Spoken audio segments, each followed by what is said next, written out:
Este es un programa periodístico que divulga el trabajo científico y tecnológico que realizan docentes, estudiantes y administrativos de la Universidad de El Salvador. Movimientos naturales que ocurren al interior de la Tierra tienen su repercusión en la superficie. En un día pueden ocurrir en promedio 12 sismos. No todos son percibidos por la población. Estos movimientos telúricos suceden en todo el mundo. En ocasiones, los temblores se presentan en forma de enjambre.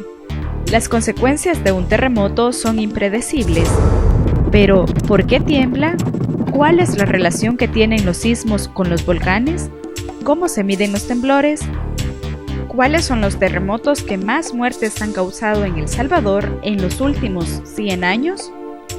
En este programa, conozca qué zonas del país son más propensas a la generación de enjambres sísmicos y las magnitudes máximas que pueden alcanzar los temblores en estas localidades. Enjambres sísmicos en El Salvador.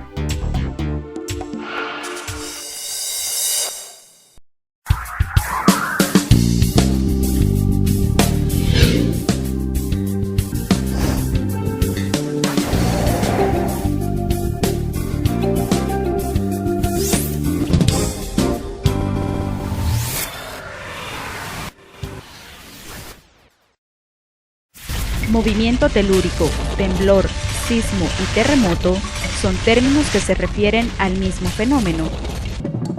Un temblor es un movimiento que se genera en el interior de la Tierra, que trasciende hasta la superficie y que en algunos casos es capaz de provocar daños en la infraestructura, pérdidas de vidas humanas o incluso generar un tsunami, como sucedió en Japón. Angustia, pánico y desesperación son algunas de las reacciones comunes entre la población en el momento que perciben un movimiento sísmico en la Tierra. El terremoto de Haití en enero de 2010, el de Chile en febrero de 2010, el de Nueva Zelanda en febrero de 2011 y el ocurrido en Japón el 11 de marzo de 2011 son algunos de los terremotos ocurridos a nivel mundial.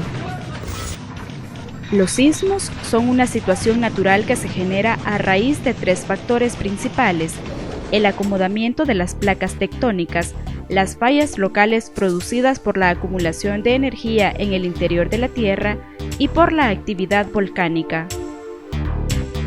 Vivimos en un planeta dinámico. Entonces, este planeta dinámico en su estructura interna guarda mucha energía y esa energía aflora en la superficie a través de los volcanes y a través de los sismos.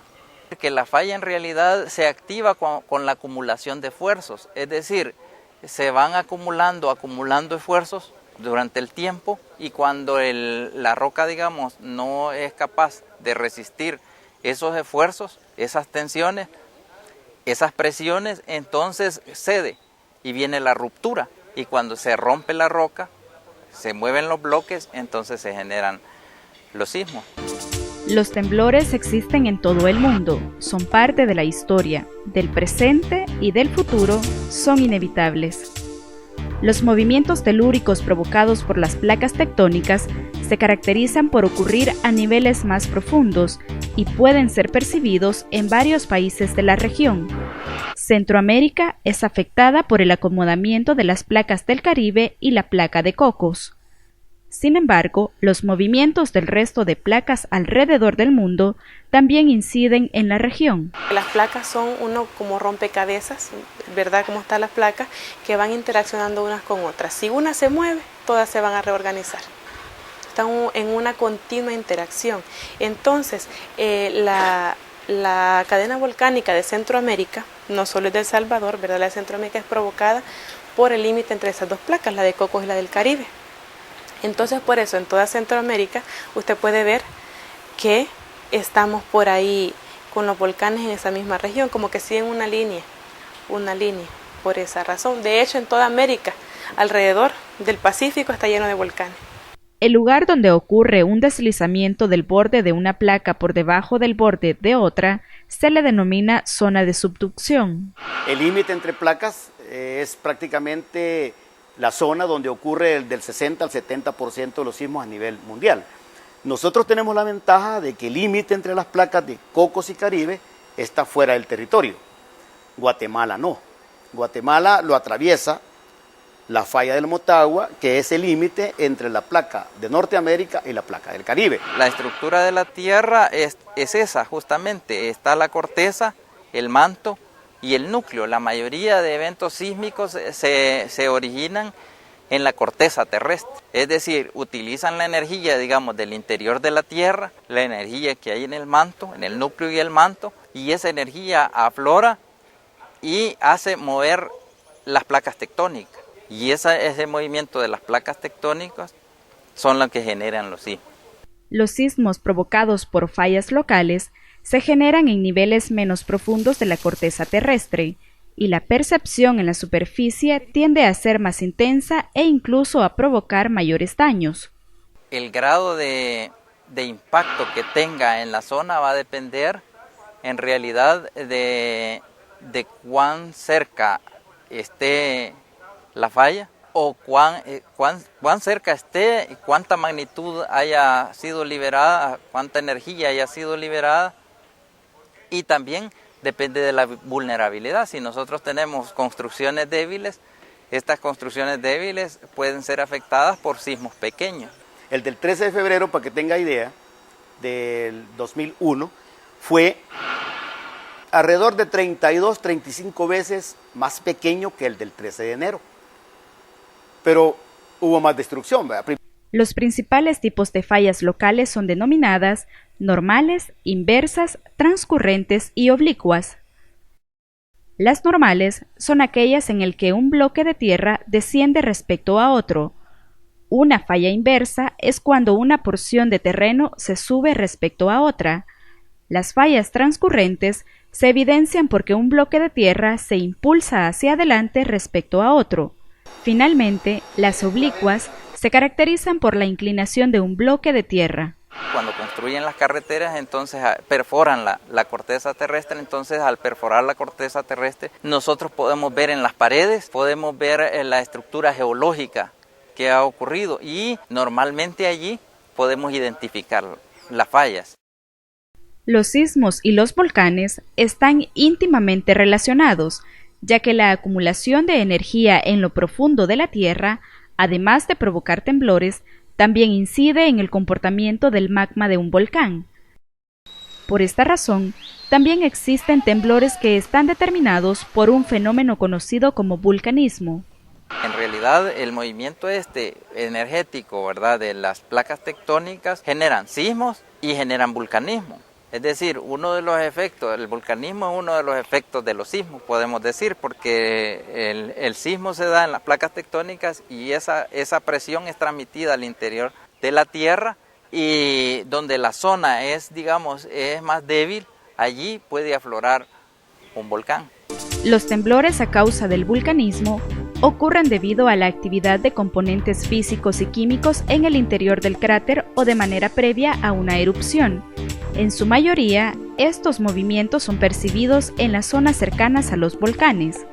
En ocasiones, estos temblores se generan a manera de enjambre, es decir, muchos sismos en un lugar específico y en un tiempo determinado. Es la concentración en tiempo y en espacio de un grupo de eventos, de sismos, generalmente son de magnitud pequeña. Las repercusiones humanas, económicas y sociales que provocan los movimientos telúricos motivaron a profesionales de la UES a realizar un estudio acerca de estos fenómenos en El Salvador. Una profesional del área de la física y un sismólogo que ha realizado estudios en Japón investigan los diferentes enjambres sísmicos que ocurren en la cadena volcánica del país.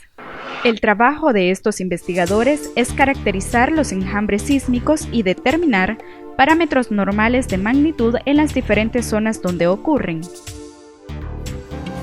Los temblores se miden a partir de la magnitud y la intensidad. La magnitud es el alcance que logra la onda sísmica y la intensidad está referida al nivel de percepción que tienen las personas de un movimiento. Existen dos escalas sismológicas, la de Mercalli y la de Richter. La escala de Mercalli se basa en la intensidad con que un sismo es percibido por la población y los daños que provoca en la infraestructura.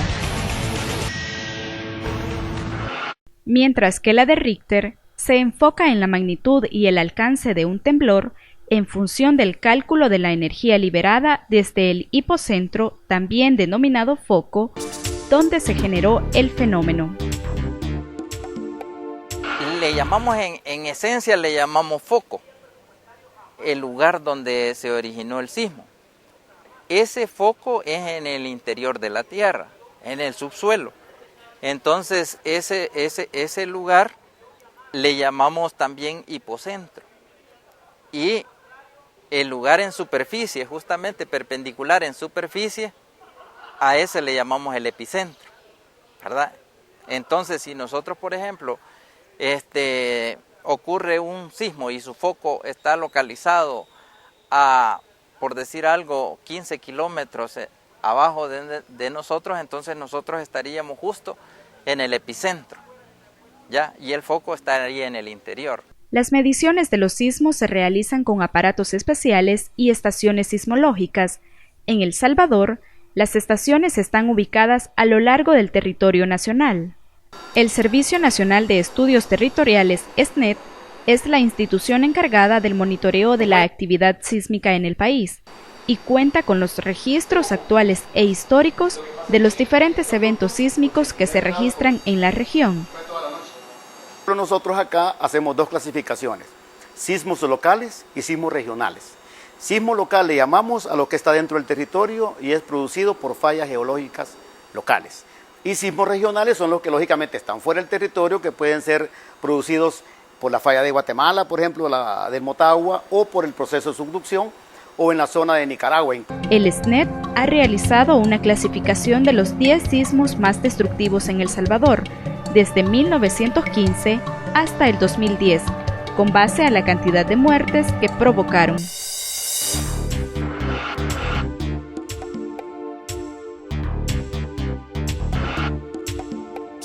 El terremoto de 1986 se coloca en el primer lugar con la muerte de 1.500 personas.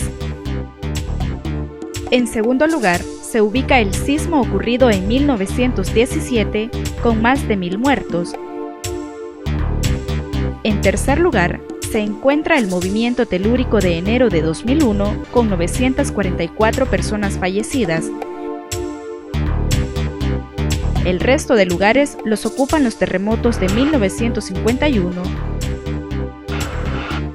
2001, 1936, 1965, 1919, 1982 y 1915. El del 3 de mayo del 65 hubo actividad previa intensa, febrero, marzo, abril, solo hubo alrededor de 100 muertos. Alguien dice que es raro, pero en cierta forma es porque la gente estaba ya casi preparada. Había tanto sismo previo y fue al revés, hubo más sismos previos que posteriores. Si recuerdan, el del 86 no habíamos tenido ningún sismo previo, ocurre el sismo y se da una serie de réplicas o sismos posteriores que lógicamente terminan de botar lo que ya está un poco débil. El SNET proporcionó a los investigadores de la Universidad de El Salvador los registros de los movimientos telúricos ocurridos en el territorio nacional. Esta información fue procesada mediante programas específicos que permiten la determinación de diferentes aspectos y valores estadísticos que sirven para caracterizar los temblores. Nosotros, por ejemplo, tenemos, digamos, la base de datos en bruto, digamos, por decirlo de una manera, ¿verdad? Crudo. Y entonces nosotros la procesamos y precisamos. Cuando nosotros hemos procesado y precisado la información, entonces nos ubicamos en un lugar geográfico, en el espacio, en el lugar, y entonces nos desplazamos a la zona. Es decir, vamos a ver qué incidencias ha habido en el terreno, ¿verdad? Si las casas están agrietadas, si los edificios Uno de los aspectos en que trabajan los investigadores es la identificación y análisis de las ondas primarias y secundarias que se producen durante el desarrollo de un sismo. Las ondas primarias son las menos perjudiciales, le siguen las secundarias y las que más daño causan son las ondas superficiales. Y así se ve en el registro. Llega la onda P, ¿verdad? Se ve la perturbación y se va disminuyendo y de repente más fuerte porque entró la onda S y después incluso se saturan los registros porque entran las ondas superficiales. Los profesionales delimitaron el estudio a los sismos ocurridos en el país entre los años 2000 y 2005. Con esta investigación, se ha logrado verificar que el comportamiento y las magnitudes de los sismos varían de unas zonas a otras. Este factor es asociado a las condiciones propias de los terrenos. Por esta razón, hay localidades donde los temblores se sienten con mayor intensidad respecto a otras. Trabajamos con conocer el tipo de falla, cómo está su dinámica, cómo se mueve, cada cuánto, ¿verdad?, el estrés que puede acumular, el tipo de terreno en el que está. Y además también tratamos de investigar dos valores importantes, que es el valor B y el Q. El valor B nos ayuda para medir el estrés en el terreno y además nos da un indicativo de la máxima magnitud que podemos esperar en un terreno. Y el valor Q nos ayuda, digamos, un poco a la predicción. Las probabilidades de que tiemble a lo largo de toda la cadena volcánica de El Salvador es indiscutible. Sin embargo, los investigadores han identificado ciertas zonas que son más propensas a la generación de enjambres sísmicos. Las zonas más propensas a la generación de enjambres sísmicos son 5. En primer lugar está el complejo volcánico Izalco-Ilamatepec, en el occidente del país. En segundo lugar está la zona de Zapotitán y Zacacoyo, siempre en el occidente del país. Le siguen las zonas cercanas al volcán de San Salvador y el lago de Ilopango. Luego, en cuarto lugar, se encuentra el sector cercano al volcán de San Vicente. Y la quinta zona que registra mayor número de enjambres es en los alrededores del volcán de San Miguel. También se han calculado las magnitudes máximas que se pueden esperar en estos lugares. En el caso del occidente del país, Santa Ana e Izalco, se estima que la magnitud mayor esperada para los sismos es de 5.6 grados en la escala de Richter. Para la zona de Zapotitán y Zacacoyo, los cálculos muestran que los temblores pueden tener una magnitud entre los 4.8 y los 5.2 grados. San Salvador es el territorio donde se esperan las magnitudes más altas para los sismos, con 5.8 grados de magnitud. En las localidades cercanas a San Vicente se pueden esperar magnitudes máximas de 5.3 grados. Respecto a las zonas cercanas al volcán de San Miguel, los investigadores plantean que el rango más alto para los sismos es de 4.7 grados. Sin embargo, en localidades como Berlín, en Usulután, pueden elevarse hasta los 5 grados. Lo que nosotros nos da, los parámetros sísmicos que nosotros hemos analizado, nos dan pie para valorar acerca de que hay cambios en el terreno en las fechas justo previas al evento eruptivo que tuvo lugar en el volcán de Santa Ana. Muy importante, ¿qué magnitud nosotros esperamos en Berlín? ¿Qué magnitud esperamos en los alrededores del volcán de San Salvador? ¿Verdad? Y ahora con los nuevos protocolos de la alerta temprana es fundamental, ¿verdad? Porque una falla, aparte de que cuando tiembla es peligrosa, también en tiempos de saturación de agua, en esas cosas, una media sacudida, ¿verdad? Ya nos genera un problema. Lo anterior refleja que es preciso tomar precauciones para reducir efectos de estos sucesos. Algunas recomendaciones básicas ante movimientos telúricos son las siguientes. Previo a un sismo, es necesario identificar los lugares más seguros dentro y fuera de la casa, el trabajo o centro educativo. Se sugiere no ubicar objetos pesados en lugares altos, y mantener libres de obstáculos las escaleras de casas y edificios. Durante un temblor, es indispensable mantener la calma y tranquilizar a las personas que están a su alrededor. Evite gritar, empujar o correr al momento del sismo. Con precaución, hay que dirigirse a las zonas seguras que ha identificado de manera previa. Además, es elemental alejarse de balcones, ventanas, aparatos o muebles que puedan caer sobre las personas. Si no es posible salir del lugar donde se encuentra, ubíquese bajo una mesa, escritorio o el arco de una puerta. En caso de encontrarse en la calle al momento de un terremoto, aléjese de muros, postes, árboles y edificios que se puedan derrumbar. Al terminar un sismo, es importante observar si hay personas heridas y tratar de auxiliarlas. Recuerde que después de un terremoto ocurren réplicas.